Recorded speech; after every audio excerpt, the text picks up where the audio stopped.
When I create a piece, I get lost in the piece. I paint from memory of things that I've seen in the past, the land, the people, and the colors, and so I try to recreate that. And so I paint things that are very familiar to me. Born and raised in Chicago, I go back to my childhood, and many of our friends would just go and sit on the lake to be inspired.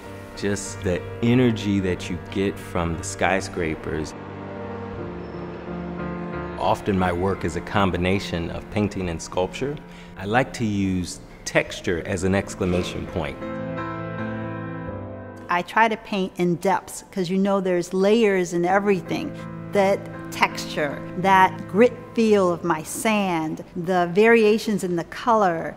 Creating something three-dimensional is important because you want to see beyond just the surface and see the movement within the piece.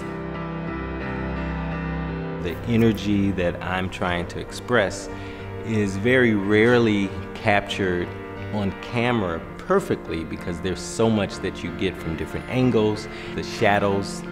It always ends up better than I thought, and watching it evolve is part of the joy of it. And it truly is cathartic. That same lift that I receive in the creative process, the end user gets that transfer of energy.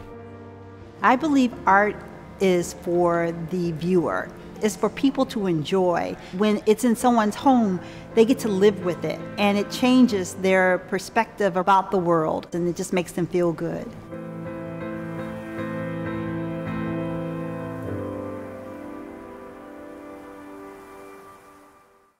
Panasonic.